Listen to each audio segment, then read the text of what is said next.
UACJ presenta. Amigos, en los últimos años se ha comenzado a señalar que la masculinidad está en crisis. Desde distintos ámbitos toma fuerza el debate en torno de los hombres, de su forma de ser varones, de su masculinidad. Se plantean apreciaciones, cuestionamientos y críticas sobre los distintos aspectos de sus vidas, el ejercicio que hacen de su paternidad y la lejanía que tienen con sus hijos y parejas, la escasa participación en la salud sexual y reproductiva de sus mujeres o al grado de violencia que manifiestan tanto en el hogar como en las calles, por mencionar tan solo algunos. Entre los propios varones se escuchan voces que reclaman más tiempo para estar en sus hogares con los suyos, que desean participar activamente en la crianza y acompañamiento de sus hijos, con las condiciones de trabajo son actualmente cada vez más exigentes con el tiempo. Horarios y las remuneraciones son insuficientes para darle a sus familias una calidad de vida que consideran elementalmente aceptables, y precisamente surgen asimismo demandas desde diferentes organizaciones, por ejemplo de homosexuales, por el reconocimiento de sus derechos y de la diversidad. Con esta temática, la maestría en estudios interdisciplinarios de género de la UACJ abre el ciclo de conferencias del seminario precisamente con la temática en otras miradas, y tuvo como invitado aquí en la UACJ al doctor Matthew Goodman, doctor en antropología y que nos visita de la Universidad de Brown, y le damos la bienvenida. Se encuentra aquí con nosotros en el estudio y compartió una conferencia en este día precisamente sobre la biología de la masculinidad, naturalizando la violencia y la masculinidad. Bienvenido, doctor, gracias por acompañarnos. ¿Qué tal? Bueno, muy buenas tardes, gracias por invitarme, es un placer estar aquí. Gracias, y pues interesante hablar de estos temas. Pocas veces hablamos del tema de las masculinidades, hablamos de las mujeres, de sus problemáticas, de sus realidades, de las cuestiones médicas que atiendan, de la violencia intrafamiliar, pero pocas veces hablamos de el qué es ser hombre y cómo está en nuestros tiempos, desde cuándo se estudia precisamente las masculinidades. Bueno, en América Latina, también en Estados Unidos, el impulso, bueno, son dos impulsos principalmente. El feminismo, el estudio de las mujeres, realmente nos dio oportunidad de ver las relaciones entre mujeres y hombres, las relaciones de género en general. Y también por la crisis de salud pública en cuanto a SIDA y VIH-Sida. VIH-Sida, sí. VIH. Entonces, fue un problema, una crisis de salud, y tuvimos que entender mejor a los hombres que son principalmente los que estaban infectándose y infectando a las mujeres. Cuando hablamos también de los estudios de los hombres, y también vemos que entonces hay un margen muy grande en relación al estudio de las mujeres, ellas llevan, por así decirlo, una ventaja mayor en relación al conocimiento de ellas mismas, a cómo se plantean en estos ámbitos sociales en el mundo. Sí, no. Yo creo que también hay mucho debate entre las mujeres sobre el feminismo, por ejemplo, y sobre qué quiere decir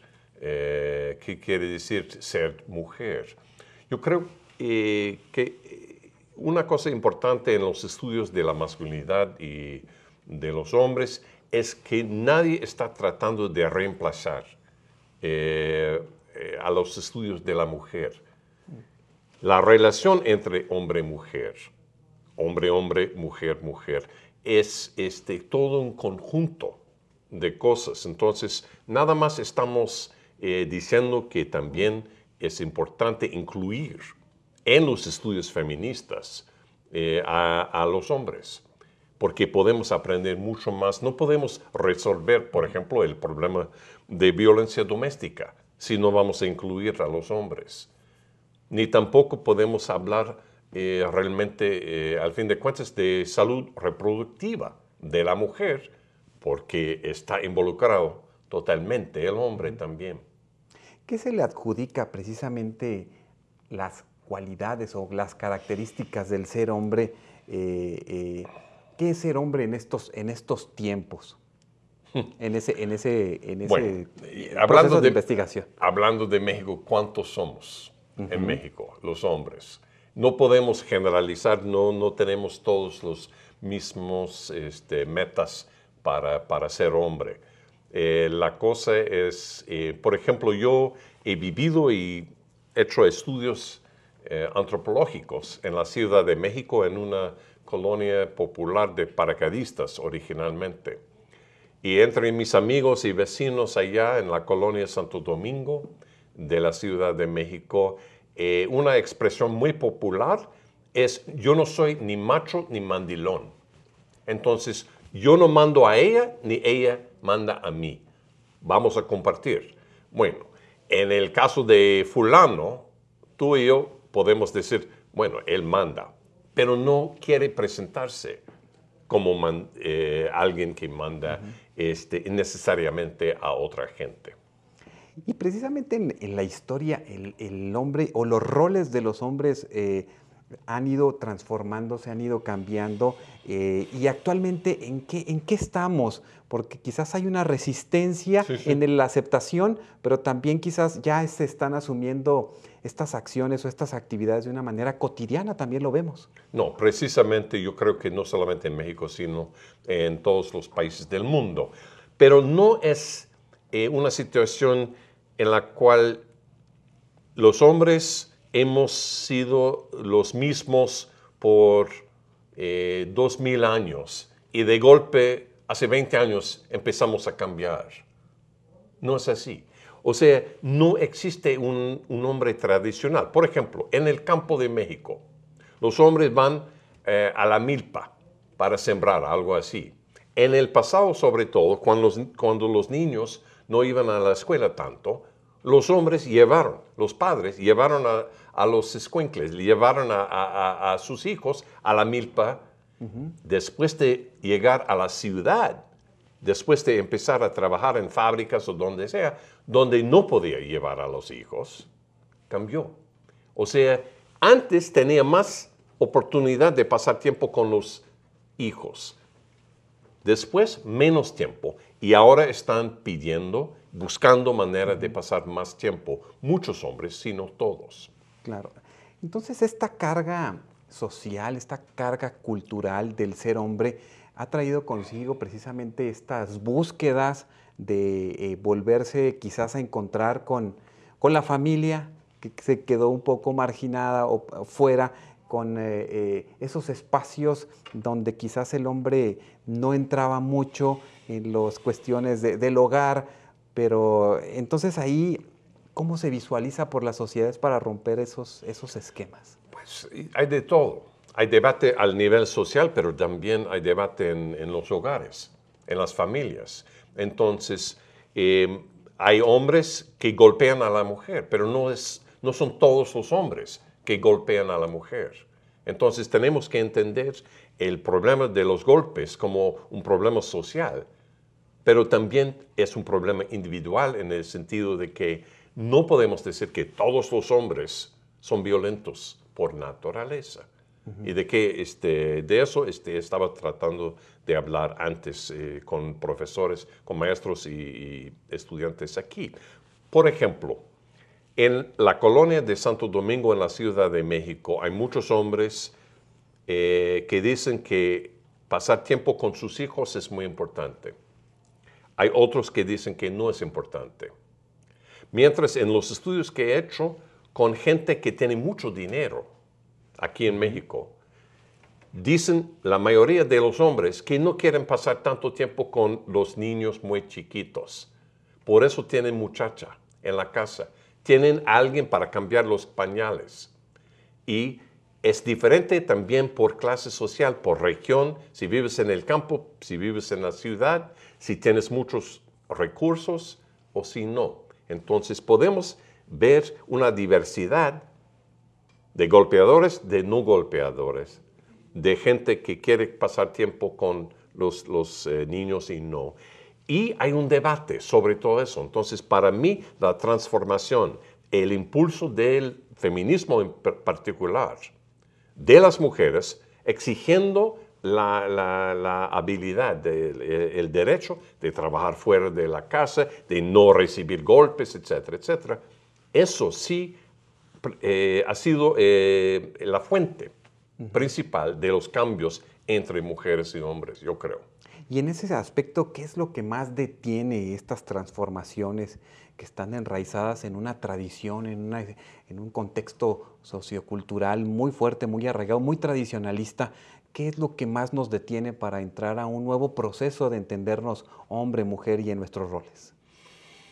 Bueno, al nivel social, al nivel nacional, por ejemplo, yo creo que la impunidad es un problema grande. O sea, si el hombre puede golpear a la mujer y nada pasa, es más posible, es más probable que vaya a hacerlo. Si hay castigo de parte del gobierno, de parte de la sociedad, es otro asunto. Pero yo no digo que hay un tipo mexicano, por ejemplo, que es más violento que un tipo gringo. Entonces, hay golpeadores en México y en Estados Unidos. Hay machistas aquí en México, también en Rusia, en Francia, en África del Sur. Entonces, no es algo particular de México. Y creo que eso es importante. No es algo cultural que tiene raíces desde antes de la llegada de los españoles, que no podemos quitar, porque así somos.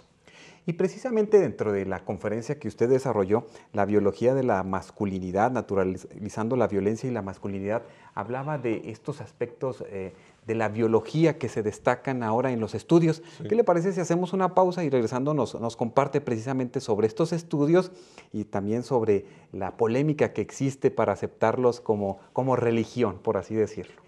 Con el doctor Matthew Goodman de la Universidad Brown, quien precisamente es invitado del Seminario de Estudios Interdisciplinarios de Género y bueno, que estuvo precisamente con los universitarios y académicos desarrollando estas temáticas sobre la masculinidad. Y nos quedamos platicando, doctor, precisamente sobre esta conferencia que impartió, sobre esta propuesta cientificista, por así decirlo, de la cuestión biológica que se le adjudica ciertas, ya podríamos decir ciertos reglas específicas para el hombre como para la mujer. ¿Cómo va en esta cuestión? ¿Cómo se plantea esta propuesta científica de entendernos bajo este paradigma?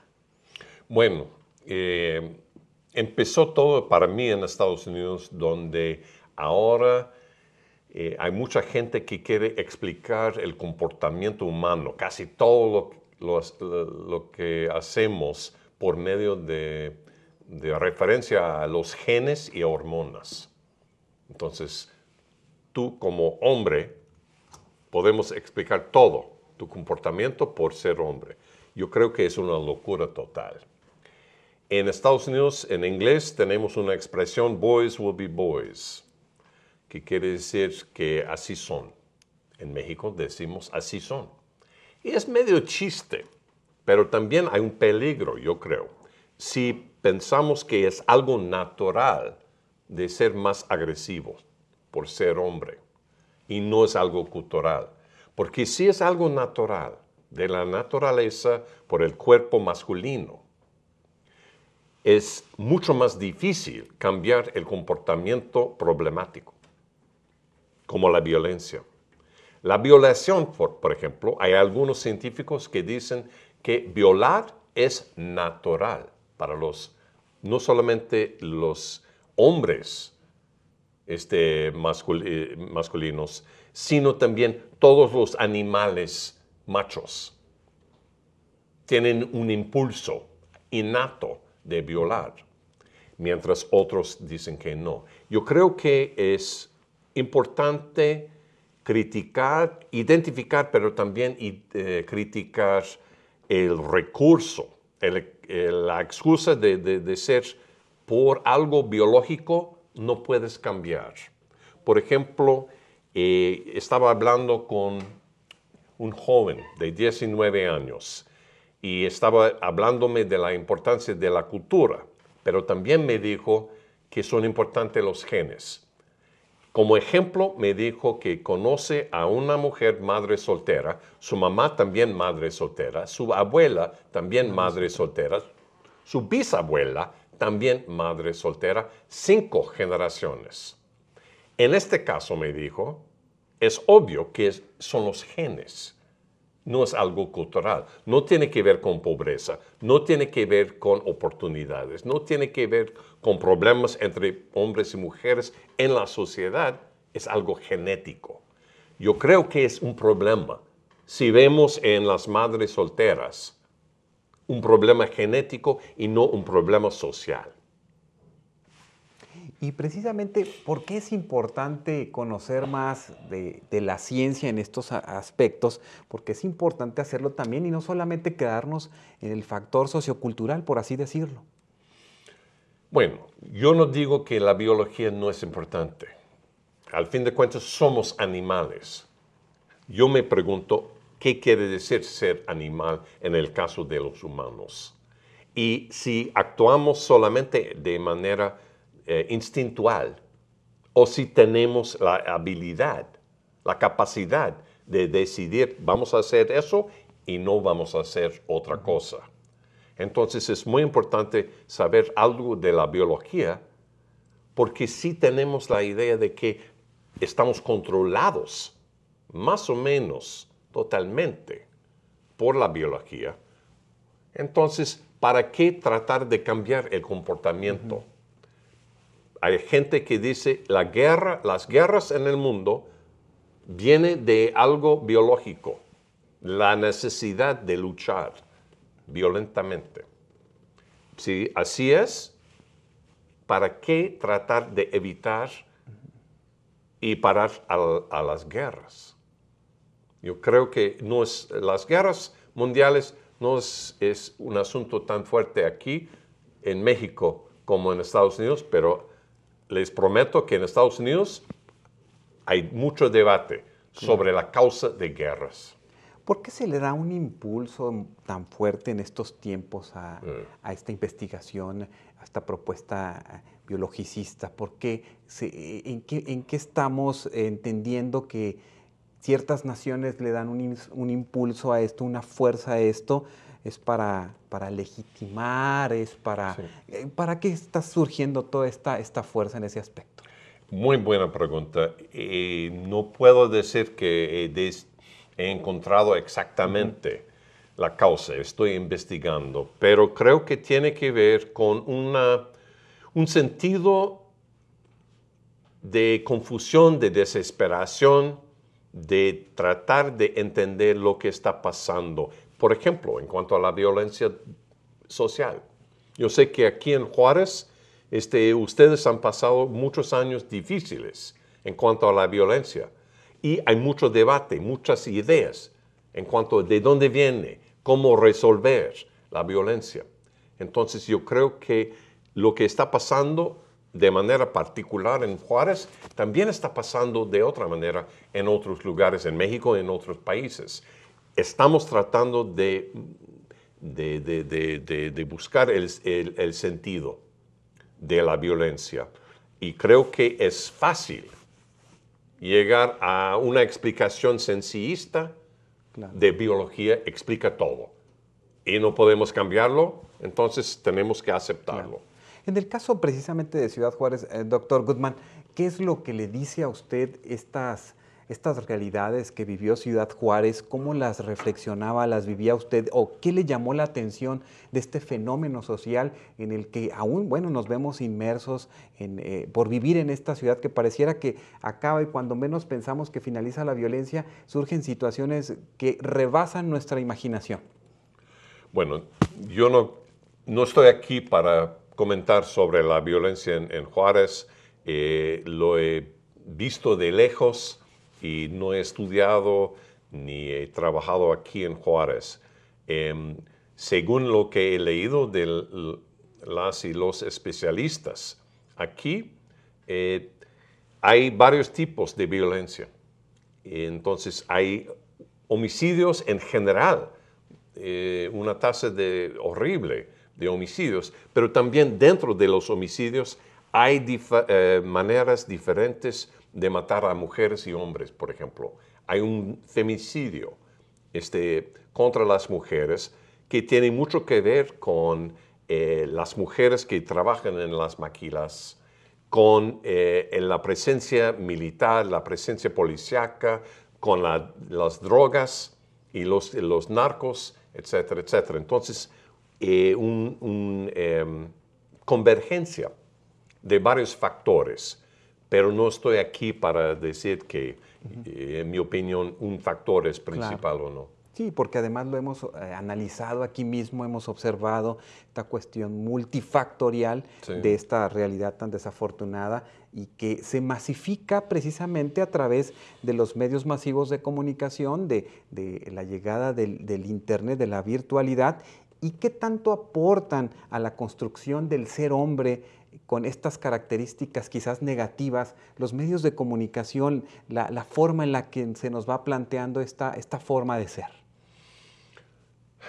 Bueno, para mí los medios desempeñan un papel positivo y negativo al mismo tiempo, porque también hay papeles, por ejemplo, en las telenovelas, que pueden ser de relaciones entre dos hombres y pueden chocar a una parte grande de la población. Pero ahora lo vemos con más regularidad, con más frecuencia. Exactamente, pero hay mucha gente que puede aprender cosas de los medios de comunicación. Al mismo tiempo, de los medios podemos aprender o reaprender las mismas cosas y no salir de que el hombre tiene que ganar el dinero, la mujer tiene que quedarse en el hogar para cuidar a los hijos y para cocinar, etcétera, etcétera. Entonces, y un modelo bastante rígido que no tiene que ver con las vidas reales de la mayoría de los que están viendo la televisión. Entonces, yo creo que es un problema en los medios de comunicación cuando vemos las mismas maneras de ser hombre o de ser mujer. Por ejemplo, ¿hacia dónde van estos estudios de las masculinidades en estos tiempos? ¿Dónde estamos y hacia dónde percibe usted que va esta reflexión, estos análisis, estas investigaciones? Bueno, los temas son los mismos que hemos discutido. Creo que mucho tiene que ver con las relaciones entre mujeres y hombres al nivel social y al nivel también del hogar. Por ejemplo, el hecho de que el porcentaje de las mujeres en la Cámara de Diputados en México es más alto, el porcentaje aquí en México, que en Estados Unidos. ¿Qué significado tiene? Mientras en Estados Unidos hay mucha gente que dice que la equidad de género es más evidente en Estados Unidos que en otros países. Al mismo tiempo, la gran mayoría de los líderes políticos de las empresas, los líderes culturales en México y en otros países son varones. ¿Y por qué? ¿Por qué hoy en día sigue siendo así? Entonces, tenemos que aprender por qué es así, qué está cambiando, cómo está cambiando la posición del hombre, la posición de la mujer en la sociedad en su conjunto. También estamos estudiando la violencia, también estamos, sea por la guerra en Irak y Afganistán, o sea por la violencia doméstica. También la paternidad, también la sexualidad, en cuanto a la sexualidad en general, pero también en cuanto a las enfermedades que tienen que ver con SIDA, como SIDA, VIH. Claro. ¿Cuál sería este mensaje que nos quiere dejar el doctor Matthew a estudiantes de estas áreas de género, de educación, de psicología, precisamente en investigar estas temáticas que a veces se dejan a un lado quizás y mejor se buscan ya muchos de estos trabajos o muchas de estas investigaciones que son muy recurrentes, pero en relación a adentrarse, ¿por qué no?, a la reflexión sobre las masculinidades desde nuestras regiones? Bueno, para mí, una de las cosas mejores de estudiar a los hombres y a las mujeres es que todo el mundo tiene su opinión, tiene su experiencia. No hay nadie que dice, bueno, yo no sé nada de eso. Mientras si fuera ingeniero, mucha gente me podría decir, bueno, no entiendo tu trabajo. En mi caso, todos entienden algo, tienen opiniones, entonces hay mucho debate. Yo digo que en el mundo hoy en día, en México, en Estados Unidos, en China, en todos los países, los científicos, los estudios de ciencia, como ingeniería, tienen más peso para muchos jóvenes, porque ahí está la chamba al fin de los estudios. Hay que ganar, ¿no? Hay que vivir. Y los estudios de la literatura, de los estudios de género, pueden parecer más abstracto e innecesario. Yo creo que como sociedades no podemos vivir bien, no podemos enfrentar a las desigualdades sociales si no entendemos lo que está pasando y cómo resolver los problemas sociales.